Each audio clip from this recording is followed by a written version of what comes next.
ಸನ್ಮಾನ್ಯರೇ, ನಾವು ಲಂಡನ್ನಿನ Saint ಪಾನ್ಕ್ರಾಸ್ railway ನಿಲ್ದಾಣಕ್ಕೆ ಆಗಮಿಸಿದ್ದೇವೆ. ಇದು ಅಂತಾರಾಷ್ಟ್ರೀಯ ರೈಲ್ವೆ ನಿಲ್ದಾಣ. ಇದು ಯಾವ ವಿಮಾನ ನಿಲ್ದಾಣಕ್ಕೂ ಕಡಿಮೆ ಇಲ್ಲದಂತೆ ಇದೆ. 2007ರಿಂದ ಇದನ್ನು ಲಂಡನ್ ಸೇಂಟ್ ಪಾನ್ಕ್ರಾಸ್ ಇಂಟರ್ನ್ಯಾಷನಲ್ ಎಂದು ಕರೆಯಲ್ಪಡುತ್ತಿದೆ. ಲಂಡನ್ ಬರೋ ಆಫ್ ಕ್ಯಾಮ್ಡನ್ ನಿಲ್ದಾಣದಲ್ಲಿರುವ ಯೂಸ್ಟನ್ ರಸ್ತೆಯಲ್ಲಿರುವ ಪ್ರಮುಖ ಕೇಂದ್ರವಾಗಿದೆ. ಇದು ಬೆಲ್ಜಿಯಂ, ಫ್ರಾನ್ಸ್ ಮತ್ತು ನೆದರ್ಲ್ಯಾಂಡ್ನಿಂದ ಲಂಡನ್ಗೆ ಯೂರೋಸ್ಟಾರ್ ಸೇವೆಗಳಿಗೆ ಟರ್ಮಿನಲ್ ಆಗಿದೆ ಹಾಗೂ ಮಿಡ್ಲ್ಯಾಂಡ್ಸ್ ಮುಖ್ಯ ಮಾರ್ಗದಲ್ಲಿ ಲೀಸೆಸ್ಟರ್, ಕಾರ್ಬಿ, ಡಿರ್ಬಿ, ಶೆಲ್ಫೀಲ್ಡ್ ಮತ್ತು ನಾಟಿಂಗ್ಹ್ಯಾಮ್ಗೆ ಪೂರ್ವ ಮಿಡ್ಲ್ಯಾಂಡ್ಸ್ ರೈಲ್ವೆ ಸೇವೆಗಳನ್ನು ಎಡ್ಜ್ಫೀಲ್ಡ್ ಇಂಟರ್ನ್ಯಾಷನಲ್ ಮತ್ತು ಆಶ್ಫರ್ಡ್ ಇಂಟರ್ನ್ಯಾಷನಲ್ ಮೂಲಕ ಕೆಂಟ್ಗೆ ಆಗ್ನೇಯ ಹೈಸ್ಪೀಡ್ ರೈಲುಗಳನ್ನು ಮತ್ತು ಬೆಡ್ಫೋರ್ಡ್, ಕೇಂಬ್ರಿಡ್ಜ್, ಪೀಟರ್ಬರೋ, ಬ್ರೈಡನ್, ಹಾರ್ಶಮ್ ಮತ್ತು ಗ್ಯಾಟ್ವಿಕ್ ವಿಮಾನ ನಿಲ್ದಾಣಕ್ಕೆ ಥೇಮ್ಸ್ ಲಿಂಕ್ ಕ್ರಾಸ್ ಲಂಡನ್ ಸೇವೆಗಳನ್ನು ಒದಗಿಸುತ್ತದೆ. ಇದು ಬ್ರಿಟಿಷ್ ಲೈಬ್ರರಿ, ರೀಜೆಂಟ್ ಕೆನಾಲ್ ಮತ್ತು ಲಂಡನ್ ಕಿಂಗ್ ಕ್ರಾಸ್ ರೈಲ್ವೆ ನಿಲ್ದಾಣದ ನಡುವೆ ಇದೆ. ಇದರ ಕೆಳಗೆ ಅಂಡರ್ಗ್ರೌಂಡ್ನಲ್ಲಿರುವ ಕಿಂಗ್ಸ್ ಕ್ರಾಸ್ ಸೇಂಟ್ ಪಾನ್ಕ್ರಾಸ್ ಟ್ಯೂಬ್ ನಿಲ್ದಾಣವಿದೆ. ಎಲ್ಲವೂ ಸೇರಿ ದೇಶದ ಅತಿ ದೊಡ್ಡ ಜನನಿಬಿಡ ಸಾರಿಗೆ ಕೇಂದ್ರಗಳಲ್ಲಿ ಇದು ಸಹ ಒಂದಾಗಿದೆ. ಸೇಂಟ್ ಪಾನ್ಕ್ರಾಸ್ ಲಂಡನ್ ಬರೋ ಆಫ್ ಕ್ಯಾಮ್ಡನ್ನ ದಕ್ಷಿಣ ತುದಿಯಲ್ಲಿದೆ. 21ನೇ ಶತಮಾನದ ಆರಂಭದಲ್ಲಿ ಲಂಡನ್ನ ನವೀಕರಣದ ಭಾಗವಾಗಿ ಲಿಂಕ್ 2 ಹೈಸ್ಪೀಡ್ ಟರ್ಮಿನಲ್ ಮಾಡಲು ಸುಮಾರು 800 ಮಿಲಿಯನ್ ಪೌಂಡ್ಸ್ನಿಂದ ನವೀಕರಣಕ್ಕೆ ಒಳಗಾಗಿದೆ. 2ನೇ ರಾಣಿ ಎಲಿಜಬೆತ್ ಅವರಿಂದ ಈ ನಿಲ್ದಾಣವನ್ನು ಉದ್ಘಾಟಿಸಲಾಯಿತು. ನಿಲ್ದಾಣವು 15 ಪ್ಲಾಟ್ಫಾರ್ಮ್, ಶಾಪಿಂಗ್ ಸೆಂಟರ್ ಮತ್ತು ಕೋಚ್ ಸೌಲಭ್ಯವನ್ನು ಹೊಂದಿದೆ. ಅದು ನೋಡಿ, ನಾವು ಪ್ಲಾಟ್ಫಾರ್ಮ್ 9ಕ್ಕೆ ಆಗಮಿಸಿದ್ದೇವೆ. ಇಲ್ಲಿ ಹ್ಯಾರಿ ಪಾಟರ್ ಸಿನಿಮಾ ತೆಗೆದ ಸ್ಥಳವಾಗಿದೆ. ಹ್ಯಾರಿ ಪಾಟರ್ ಶಾಪ್ ಹಾಗೂ ಹ್ಯಾರಿ ಪಾಟರ್ ಸಿನಿಮಾ ತೆಗೆದ ಹಲವಾರು ಸ್ಥಳಗಳನ್ನು ವೀಕ್ಷಿಸುತ್ತಾ ನಾವು ಕಂಡ ಹ್ಯಾರಿ ಪಾಟರ್ ಸಿನಿಮಾವನ್ನು ಮೆಲುಕು ಹಾಕುತ್ತಾ ಮುಂದೆ ಸಾಗಿದೆವು. ಅದು ನೋಡಿ, ನಾವಾಗಲೇ ಗ್ರಾನರಿ ಸ್ಕ್ವೈರ್ಗೆ ಆಗಮಿಸಿದೆವು. ಇದು ಲಂಡನ್ ಬರೋ ಆಫ್ ಕ್ಯಾಮ್ಡನ್ನಲ್ಲಿರುವ ವಿಶಾಲವಾದ ಸ್ಥಳವಾಗಿದೆ. ಲಂಡನ್ನ ಟ್ರಫಲ್ಗಾರ್ ಸ್ಕ್ವೇರ್ಗೆ ಹೋಲಿಸಿದರೆ ಇದು ಕಿಂಗ್ ಕ್ರಾಸ್ ಸೆಂಟ್ರಲ್ ಅಭಿವೃದ್ಧಿಪಡಿಸಿದ ಸ್ಥಳವಾಗಿದೆ. ಲಂಡನ್ನಿನ ಖಾಸಗಿ ಒಡೆತನದ ಸಾರ್ವಜನಿಕ ಸ್ಥಳವಾಗಿದೆ. ಲಂಡನ್ನಿನ ಮಧ್ಯಭಾಗದಲ್ಲಿ ಹರಿಯುವ ಥೇಮ್ಸ್ ನದಿಯನ್ನು ಇವರು ಬಹಳ ವಿಶೇಷವಾಗಿ ಪಾರ್ಕಿನೋಪಾದಿಯಲ್ಲಿ ವ್ಯವಸ್ಥೆಗೊಳಿಸಿದ್ದಾರೆ. ಹೊಸ ಸೆಂಟ್ರಲ್ ಸೇಂಟ್ ಮಾರ್ಟಿನ್ಸ್ ಸಂಕೀರ್ಣ ಇದರ ಪಕ್ಕದಲ್ಲಿಯೇ ಇದೆ. ಈ ಸಂಕೀರ್ಣ ಬಹಳ ಆಕರ್ಷಣೀಯವಾಗಿದೆ ಹಾಗೂ ಈ ಚೌಕದಲ್ಲಿ ಪ್ರತ್ಯೇಕ ಜೆಟ್ಗಳನ್ನು ಸಹ ಒಳಗೊಂಡ ಅದ್ಭುತ ಕಾರಂಜಿಗಳನ್ನು ಒಳಗೊಂಡಿದೆ. ಕಿಂಗ್ ಕ್ರಾಸ್ನಲ್ಲಿರುವ ಗ್ರಾನರಿ ಸ್ಕ್ವೇರನ್ನು 2012ರಲ್ಲಿ ನವೀಕರಣ ಮಾಡಲಾಗಿದೆ. 100 ವರ್ಷಗಳ ಹಿಂದೆ ಇದು ಕೋಲ್ ಡ್ರಾಪ್ ಯಾರ್ಡ್ ಆಗಿತ್ತು. ಅಂದರೆ ಕಲ್ಲಿದ್ದಲನ್ನು ಶೇಖರಿಸುವ ಬೃಹತ್ ಕಟ್ಟಡಗಳಿಂದ ತುಂಬಿತ್ತು. ಈ ಕಟ್ಟಡಗಳನ್ನೆಲ್ಲ ಈಗ ವ್ಯವಸ್ಥಿತವಾಗಿ ರೂಪುಗೊಳಿಸಿದ್ದಾರೆ.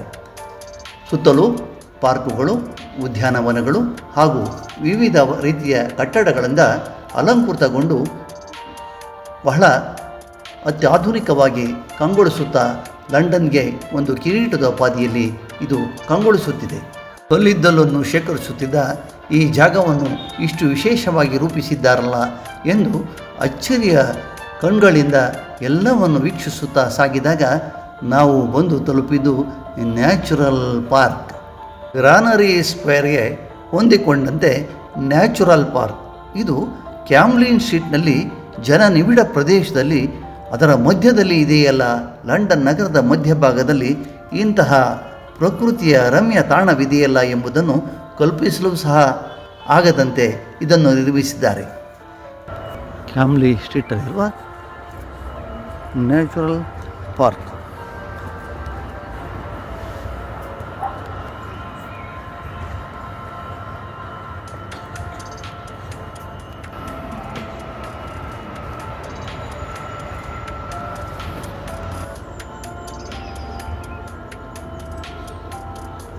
ನಗರದ ಮಧ್ಯದಲ್ಲಿ ಇಂತಹ ವನವಿದೆ ಎಂದು ಕಲ್ಪಿಸಲು ಸಾಧ್ಯವಿಲ್ಲದ ರೀತಿಯಲ್ಲಿ ರೂಪಿಸಿದ್ದಾರೆ.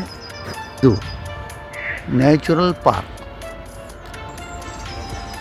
ಇದಾದ ಕಟ್ಟಡಗಳ ನಡುವಲ್ಲಿ ನಿರ್ಮಿಸಿದ್ದಾರೆ ಈ ನ್ಯಾಚುರಲ್ ಪಾರ್ಕ್.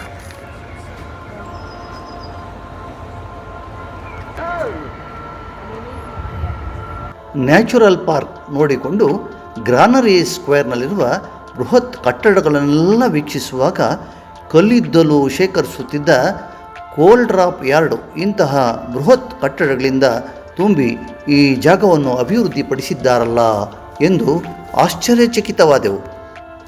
ಅತ್ಯಾಕರ್ಷಕ ಬಾರುಗಳು, ರೆಸ್ಟೋರೆಂಟುಗಳು ಮತ್ತು ಮಳಿಗೆಗಳನ್ನು ನಿರ್ಮಿಸಿ ಭವ್ಯವಾಗಿ ರೂಪಿಸಿದ್ದಾರಲ್ಲ ಎಂದು ಅಚ್ಚರಿಯಾಯಿತು. ಇಲ್ಲಿನ ಭವ್ಯ ಕಟ್ಟಡಗಳನ್ನೆಲ್ಲ ವೀಕ್ಷಿಸಿ ಮುಂದುವರೆದಾಗ ಕಂಡದ್ದು ಕಿಂಗ್ ಕ್ರಾಸ್ನಲ್ಲಿರುವ ನವೀನ ರೀತಿಯಲ್ಲಿ ಮಾಡಿರುವಂಥ ಕೋಲ್ಸ್ ಪಾರ್ಕ್. ಬಹು ಸುಂದರವಾಗಿ ನಿರ್ಮಾಣ ಮಾಡಿದ್ದಾರೆ. ಸುತ್ತಲೂ ಕನ್ನಡಿಯ ಕಂಬಗಳಿಂದ ಅಲಂಕೃತಗೊಳಿಸಿದ್ದಾರೆ.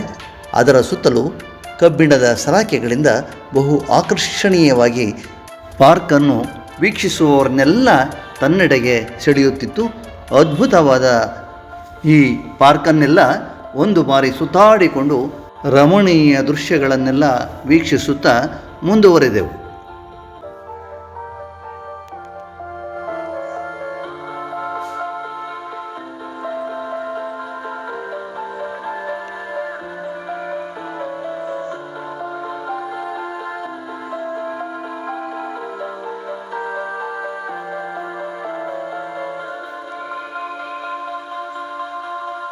ನವೀನ ರೀತಿಯಲ್ಲಿ ನಿರ್ಮಿಸಿದ್ದ ಈ ಪಾರ್ಕನ್ನೆಲ್ಲ ದರ್ಶಿಸಿ ಹೊರಬಂದಾಗ ಅದ್ಭುತವಾದ ಕಾರಂಜಿಯನ್ನೊಳಗೊಂಡ ಕಿಂಗ್ ಕ್ರಾಸ್ನಲ್ಲಿ ನಿರ್ಮಿಸಿದ್ದಂಥ ಪ್ರತ್ಯೇಕವಾದ ಜೆಟ್ಗಳಿಂದ ನಿರ್ಮಾಣ ಮಾಡಿದ್ದಂಥ ಈ ಎಲ್ಲ ಕಾರಂಜಿಯನ್ನು ವೀಕ್ಷಿಸಿ ನಾವು ಅಲ್ಲಿಂದ ಹೊರಬಂದೆವು. ಅದೋ ನೋಡಿ, ಥೇಮ್ಸ್ ನದಿಯ ಪಕ್ಕದಲ್ಲಿ ಸಾಗುವ ಮಾರ್ಗದಲ್ಲಿ ಸುತ್ತಮುತ್ತ ಭವ್ಯ ಕಟ್ಟಡಗಳನ್ನೆಲ್ಲ ವೀಕ್ಷಿಸುತ್ತಾ ಸುಮಾರು 1 ಕಿಲೋಮೀಟರ್ ಇದೇ ಮಾರ್ಗದಲ್ಲಿ ಸಾಗಿದಾಗ ನಾವು ಕ್ಯಾಂಪ್ಡೌನ್ ಟೌನ್ ಸಿಗುತ್ತದೆ ಎಂಬುದಾಗಿ ಹೇಳಿದರು. ಅದೇ ಮಾರ್ಗದಲ್ಲಿ ನಾವು ಸಹ ಸಾಗಿದೆವು. ಮೇಲ್ಸೇತುವೆಯ ತಳಭಾಗದಲ್ಲಿ ಕ್ಯಾಂಪ್ಡೌನ್ ಟೌನಿಗೆ ಇಲ್ಲಿಂದ ನಾವು ಅಕ್ಕಪಕ್ಕದ ಎಲ್ಲ ದೃಶ್ಯಗಳನ್ನು ವೀಕ್ಷಿಸುತ್ತಾ ಸಾಗಿದೆವು. ಅದೋ ನೋಡಿ, ಕ್ಯಾಂಪ್ಡೌನ್ ಟೌನನ್ನು ತಲುಪಿದೆವು.